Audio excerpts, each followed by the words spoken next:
महाराज जी, मैं एक डॉक्टर हूँ और हमारा निजी अस्पताल भी है, हम वहाँ सेवा भी करते हैं। महाराज जी अब कह रहे हैं कि चिकित्सा सेवा बढ़ रही है परंतु मन कथा की ओर लगता है। ये कह रहे हैं कि ये देवी जी और शक्ति माता जी की कथा करते हैं तो उसमें ज्यादा मन लग रहा है। महाराज जी तो दोनों में बैलेंस नहीं कर पा रहे, कथा करें या सेवा करें। कथा से भवरोग मिटता है और डॉक्टरी से शरीर रोग मिटते हैं। तो प्रधानता तो भवरोग निवृत्ति की करनी है, लेकिन सहयोग शरीर रोग निवृत्ति का भी करना है, क्योंकि भगवान ने यदि आपको प्रवीणता दी है, विद्या दी है, तो आप भवरोग के लिए प्रवीणता पूर्वक खूब नाम जप करते हुए भगवत चर्चा कीजिए और समय निकाल करके हॉस्पिटल में भी जाइए, वहाँ भी सहयोग कीजिए, जिससे आपके शासन में अन्य डॉक्टर टेक्नीशियन अच्छे से मरीज की देख रेख कर सकें, उत्तम दवा दे सकें, उनकी रोग निवृत्ति के लिए पूर्ण प्रयत्न कर सकें, क्योंकि ये भी जरूरी है, ये भी जरूरी है, ये भी भगवान की सेवा है। मरीज रूप से भगवान आए हैं तो आप उनकी औषधि रूप से पूजा करो, इससे भगवान प्रसन्न होंगे। और भगवत चर्चा करके लोगों के मन को पवित्र करो, औषधि देकर तन को स्वस्थ करो और भगवान की वार्ता और नाम कीर्तन करके मन को पवित्र करो, दोनों काम करो। चूहों वाली देवी करणी माता है, जहाँ बहुत मूषक है, जी। तो उनकी कथा करते हैं। किसी भी भगवान की, किसी भी देवी देवता, वो सब भगवान ही है सब रूपों में। तत्व तो एक है, नाम रूप लीला अनेक है, हरि अनंत हरि कथा अनंत। जी। दीक्षा जी जालंधर पंजाब से। राधे राधे महाराज जी। महाराज जी आपके प्रवचन सुनने से बहुत जीवन में परिवर्तन आया है।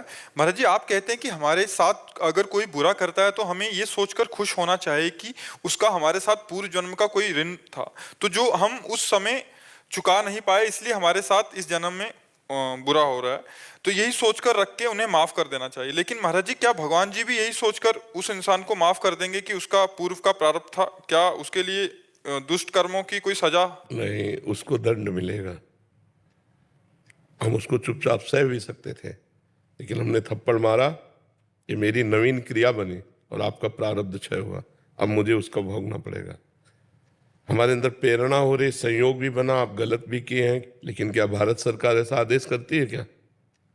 आप सोचो, भगवान की तो बात छोड़ो, क्या भारतीय सरकार, हमारे कानून में ऐसा है क्या?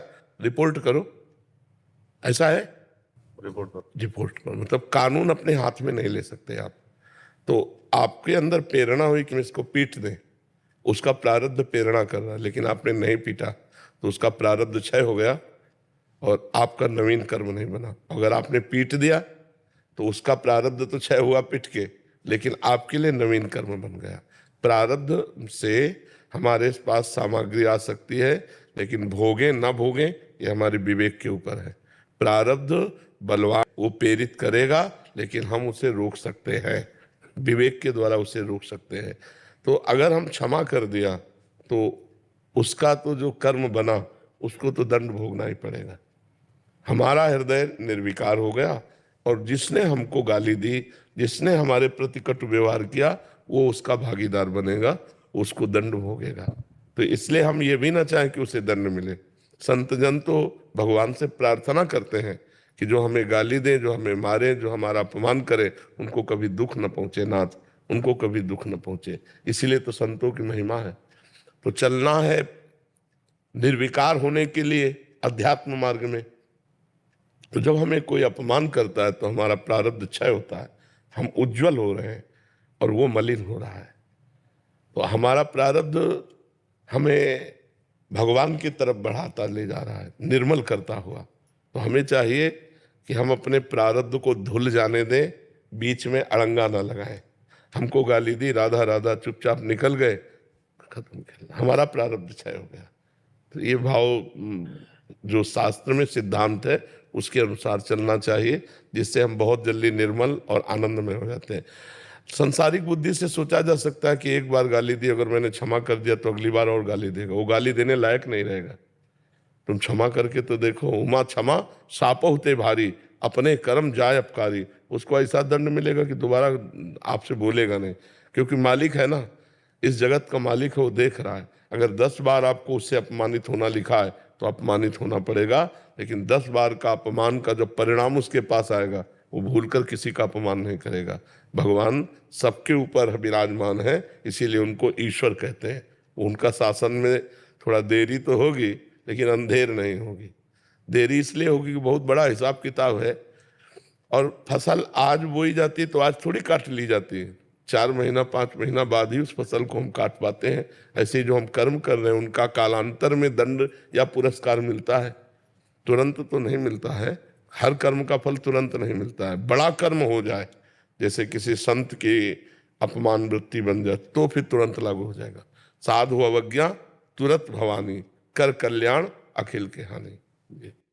महाराज जी, नहीं तो फिर नरक में मिलेगा अगर यहाँ का छूट गया तो? हाँ बिल्कुल, वो भगवान का विधान है। हाँ बिल्कुल, उसको भोगना है, अवश्य में भोगना ही पड़ेगा। युधिष्ठिर जी से भगवान ने कहा कि इतना कह दो अश्वत्थामा हतो, अश्वत्थामा मारा गया, तो उन्होंने बुद्धि लगा दी, नरो या कुंजरो, तो नरक दिखाया गया।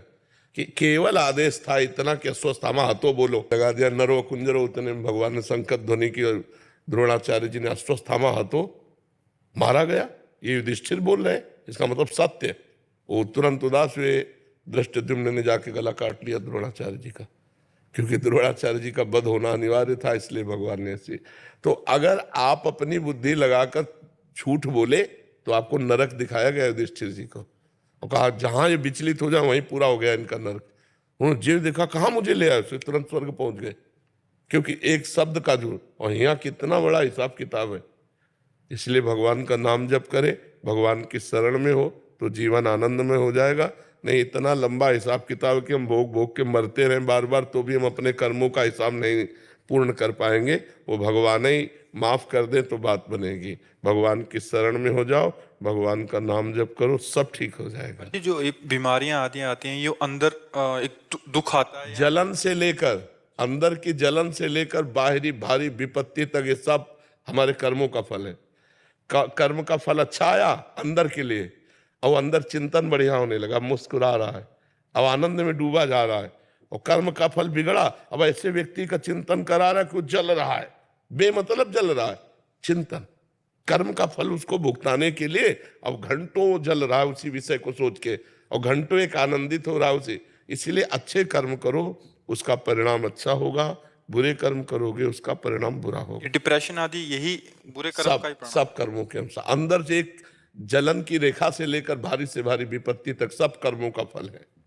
राधे राधे महाराज जी। महाराज जी, आपके चरणों में कोटि कोटि प्रणाम। महाराज जी, आज तक हमने कभी मदिरा आदि का सेवन नहीं किया और अपने मन को संतुलित रखा है, जब भी किसी दोस्त या ऑफिस दोस्त ने हमें मजबूर किया है। परंतु जब हम अपने रिश्तेदारों ये सब के कारण हमें जड़ बुद्धि और पिछड़ी सोच का कहते हैं, तो इस स्थिति में मन को संभालने के लिए किसने महाराज जी क्या प्रश्न करें? किया?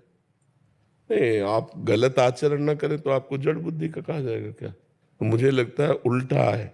जड़ बुद्धि वो लोग हैं जो ऐसा करते हैं, विवेकवान वो हैं जो नहीं करते हैं। आखिरकार कहीं ना कहीं सत्य का आदर तो होता ही बच्चा। भले कोई प्रमादवश तुम्हें गलत कह दे, लेकिन उनके भी हृदय में आदर होता है। अगर सत्य जड़ बुद्धि होता है तो हमारे पास एकांतिक में प्रश्न उत्तर करने कोई आए ही ना, जड़ बुद्धि से क्या बात करें। तो इसलिए हमें लगता है कि कोई हमें मूर्ख कहे या जड़ बुद्धि कहे या पुरानी रीति का कहे। देखो, कुछ लोगों का भाव ये होता है कि अगर हम अंडा नहीं खाएंगे, मांस नहीं खाएंगे तो स्वस्थ नहीं रहेंगे। अगर हम प्रसन्न हैं, सात्विक आहार है और सुंदर विचार है, तो हमारा तन भी स्वस्थ रहेगा और मन भी स्वस्थ रहेगा। आप अच्छा दूर से देख के बताओ, क्या हम आपको लगते हैं किडनी फेलियर है? नहीं। आप विचार करके देखो, क्यों? क्योंकि हम हर समय प्रसन्न रहते हैं। हम 1 मिनट भी कभी किडनी फेलियर बन के नहीं बैठते। अब 1 बजे रात्रि से हमारी दिनचर्या चल रही, या क्या किडनी फेलियर की चल रही? हर समय हमारा दिमाग भगवान की तरफ। क्या आप नहीं लगा सकते? आप भी वैसे लगाइए। दुखों से लड़ना पड़ेगा, दुखों को जीतना पड़ेगा। ये संसार दुखालयम है, संघर्ष करना पड़ेगा। संघर्ष हमारा जीवन है, तो हम ऐसे आनंद में बने। ये हम इसलिए उदाहरण दे देते हैं अहंकार पुष्टता के लिए नहीं, कि जिनको लगता है मंडा खा करके, मांस खा करके बलवान बनेंगे। ब्रह्मचर्य, पवित्र आहार, तो संकल्प बल और शरीर बल दोनों बल पुष्ट होता है। किसी ने कहा कि महाराज जी, यही प्रश्न किया था एकांती में, कि आप और आपके चेले बड़े हष्टपुष्ट है, तो संयम, अगर संयम है, नियम है, तो देखो बीमार होते हुए भी पवित्रता और संयम के कारण हमको खुद महसूस होता कि मैं बलवान हूं। मुझे ये महसूस नहीं होता कि किडनी फेलियर ऐसे, नहीं, हमें खुद महसूस होता है मुझे बल है। और अगर अभी संयम बिगड़ जाए और भगवान का भरोसा छूट जाए तो डिप्रेशन में पहुंच जाऊं, इतना कष्ट रहता है। तो हम ये कह रहे हैं कि अगर हमको कोई मूर्ख कहे, जड़ कहे, और हम सही ढंग से चल रहे, तो हमें हिलना नहीं चाहिए, हमें अपने मार्ग से हटना नहीं चाहिए, हमें बलवान होना चाहिए। और बहुत सुंदर जीवन जाएगा यदि आप ऐसे चलोगे। शराब पीने वाला, मांस खाने वाला, व्यभिचार करने वाला आज भले स्वस्थ दिखाई दे रहा है, लेकिन कल दुर्गति को प्राप्त होगा।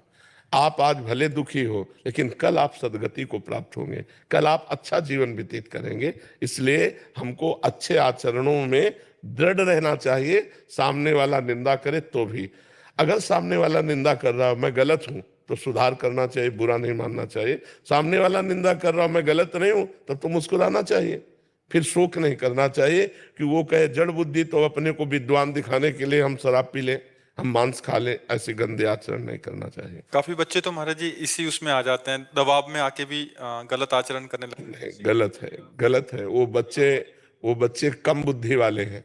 प्रवीण बुद्धि अपने जीवन को गंदा न कर। अधिकांश वैसे स्तर के हो गए ना महाराज जी। देखो, शराब जो है, एक तो शास्त्र निषिद्ध है, शास्त्र रोकता है, और दूसरी बात उसमें लाभ क्या है। प्राय हमने शराबी जनों को अपने धर्म से च्युत होते देखा है। जब आप शराब के नशे में होगे तो आपका बर्ताव ठीक नहीं होगा, आपके आचरण ठीक नहीं होंगे, आपका चरित्र पवित्र नहीं होगा।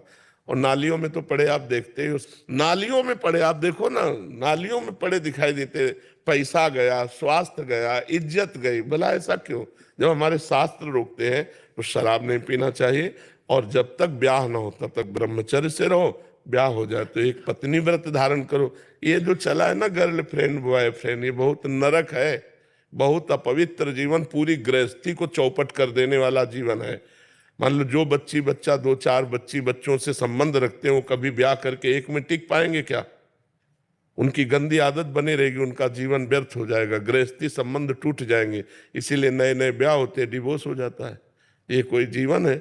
अरे जीवन है कि चलो अब लो नसानी अब ना नसी हो, 1-2 बार गलती हो गई, अब पति प्राप्त हो गया तो अब बहुत धर्म से रहे, या पत्नी प्राप्त हो गई तो धर्म से रहे।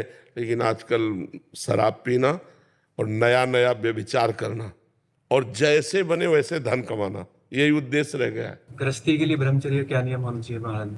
मासिक धर्म के 8 दिन बाद एक बार केवल संयोग कर सकता है, शास्त्रीय पद्धति के अनुसार। महीने में एक बार, महीने में एक बार एक शिष्य ने अपने गुरुजी से पूछा कि हमारा ब्याह हुआ तो कैसे चलें? तो उनका वर्ष में एक बार। तो उनका ऐसा तो नहीं रह पाएंगे गृहस्थी में, तो उनका 6 महीने में एक बार। उनका ये भी नहीं रह पाएंगे। तब फिर ये शास्त्रीय पद्धति बताई, महीने में एक बार। शास्त्रीय पद्धति है महीने में एक बार। अब सोचो आजकल नए नए बच्चे कितने आके बता गए कि 5 बार हस्तमैथुन, 8 बार हस्तमैथुन, ये जिंदा रह रहे हैं, यही बड़ी बात है। एक मन द्रवित पदार्थ सहित, एक मन कहते 40 किलो को, 40 किलो अन्न और पानी और दूध सब कुछ मिलाकर जब पचता है, तब एक बार संतान उत्पन्न करने की योग्यता का वीर बनता है। और जो लोग ऐसे नष्ट करते हैं उनकी जीवनी क्या होगी? इसलिए वो ब्रह्मचारी ही माना जाएगा गृहस्थ। जो एक पत्नी व्रत है वो महीने में एक बार संयोग करता है संतान उत्पत्ति के लिए, शास्त्र आज्ञा जो है। शेष समय ब्रह्मचार्य। संतान उत्पत्ति का उद्देश्य नहीं है, फिर नहीं करना चाहिए। फिर व्यभिचार के लिए आदेश नहीं है, नहीं, शास्त्रीय आदेश नहीं है। बका उसको पाप लगेगा नहीं जी। अगर वो महीने में एक बार संयोग करता है तो पाप नहीं लगेगा, पाप का अधिकारी नहीं है। लेकिन शास्त्र आदेश नहीं है, शास्त्र आदेश केवल संतानोत्पत्ति के लिए है। शेष समय ब्रह्मचर्य रहकर भगवत आराधन करते हुए अपने कर्तव्य का पालन करना। और संतान हो जाने के बाद फिर तो पूर्ण ब्रह्मचार्य। हाँ, पूर्ण ब्रह्मचार्य, क्योंकि ब्रह्मचर्य, गृहस्थ, वानप्रस्थ, संन्यास, अर्थात हमारे 4 पुरुषार्थ हैं, धर्म, अर्थ, काम मोक्ष, तो हमारा लक्ष्य मोक्ष प्राप्ति भी है। वो इंद्रियों का विलास जब बंद होगा तभी तो हम मुक्त अवस्था की तरफ जा पाएंगे। तो हमको चाहिए कि 40 तक हिसाब किताब बराबर कर ले गृहस्थी का, इसके बाद भगवान की प्राप्ति का पूरा कमर कस के लग जाना चाहिए। गृहस्थी में भी रहे तो फिर बात बन जाती है। अब तो 30-40 में तो ब्याह लोग करना शुरू कर दिए, 30 में तो ब्याह करना, और हमें लगता है कि 30 तक तो 10-12 वर्ष का लड़का बच्चा हो जाता था। तो वही ठीक है कि आप जब वृद्धावस्था की तब पदार्पण कर रहे तो गृहस्थी संभालने लायक हो गए। ये हमारा जो क्रम था शास्त्रीय, वो बहुत बढ़िया था, बहुत बढ़िया था। उससे बहुत मर्यादा, अब जैसे लड़के और लड़कियां नई अवस्था को प्राप्त हुई, उनका ब्याह हो गया तो उनको मिल गया जीवन साथी, तो इसलिए भटकना, व्यभिचार करना ये हो नहीं पाया जीवन में, और वो आजीवन अपने पति को भगवान मानकर निर्वाह किए या अपनी पत्नी को प्राण मानकर निर्वाह किए। अब क्या हो रहा है, ये जो बॉयफ्रेंड ब्रेकअप ये है क्या, मतलब ये है क्या, कितनी गंदी बात है। अपने शरीर को हम अपवित्र कर रहे हैं, और ये बच्चे हैं जानते हैं नहीं। खुले लिव इन रिलेशन क्या है, खुले में देखो लिव इन रिलेशन क्या है, व्यभिचार, खुला व्यभिचार। ये हमारा धर्म तो नहीं है, भारत देश का धर्म नहीं, भारत देश के शास्त्रों का नहीं। भारत देश में तो एक बार हाथ पकड़ा, पाणी गृह में आजीवन निर्वाह किया। और कितना सुंदर है, कम से कम आप ये तो कह सकते हो मेरा लड़का है। अब पता ही नहीं है ना, जब आप कहीं से मिल रहे हो, आप कहीं मिल रहे हो, तो हमारे पितरों को जल कौन देगा, जब हमारी संतान ही नहीं तो जल कौन देगा, जब कुल परंपरागत। इसीलिए बहुत पवित्र रखा जाता था शरीरों को, कि हमारा उद्देश्य संतान उत्पन्न करना केवल भोग के लिए थोड़ी, हमारी पितृ परंपरा है, उनका श्राद्ध तर्पण है, हमारे पितरों के उद्धार के लिए, हमारे कुल परंपरा चलाने के लिए। अर्जुन जी भगवान से कहते हैं इसी बात को कि जब योद्धा मारे जाएंगे तो स्त्रियां दूषित हो जाएंगी, स्त्रियां दूषित होगी तो वर्ण संकर संतान होगी, वर्ण संकर संतान होगी तो पितृ को श्राद्ध लुप्त हो जाएंगे, हमारे पितर भी कैसे तरेंगे। अब ये सब कोई बातें मानना चाहिए तो भगवान की कृपा को, कि आप लोग कृपा करके सुन रहे संत बातें। नहीं, कौन टीवी देखे, गंदी बातें देखे, मनमानी आचरण किए, साधु समाज या शास्त्र सम्मत बात सुनना ही लोगों को पसंद नहीं। ये तो भगवान की कृपा है कि इस समय लोग सुनना चालू कर दिए, कि चलो सुन रहे हैं और मान भी रहे, हमें लगता है मान भी रहे, सुधर भी रहे। इसलिए हम बड़ा एहसान मानते हैं अपने देशवासियों का कि हमारी बात सुन रहे हैं, मान रहे हैं, हमारे ऊपर एहसान कर रहे हैं। हमारा जीवन धन्य हो रहा है कि आपका जीवन धन्य हो गया तो हमारा जीवन धन्य हो गया, हमारा बोलना सार्थक हो गया, हमारा बाबा जी बनना सार्थक हो गया। महाराज जी रील के अंदर आप या आते हो, आप इसको कुछ दूसरा आता ही नहीं है, तो देखें क्या दूसरा। रील में आप ही आते हो कह रहे हैं। हाँ, भगवान की इच्छा है, भगवान ने ऐसी कृपा कर दिए कि समाज को मंगल में बनाना चाहते हैं, इसलिए वो नहीं। कौन माने बच्चा साधु महात्माओं की बातें, तो कौन माने आप बताओ। अपने बाप की तो कोई मानता नहीं, बाबा जी की कौन माने। ये तो भगवान की कृपा है कि लोग सुन रहे हैं और मान रहे हैं।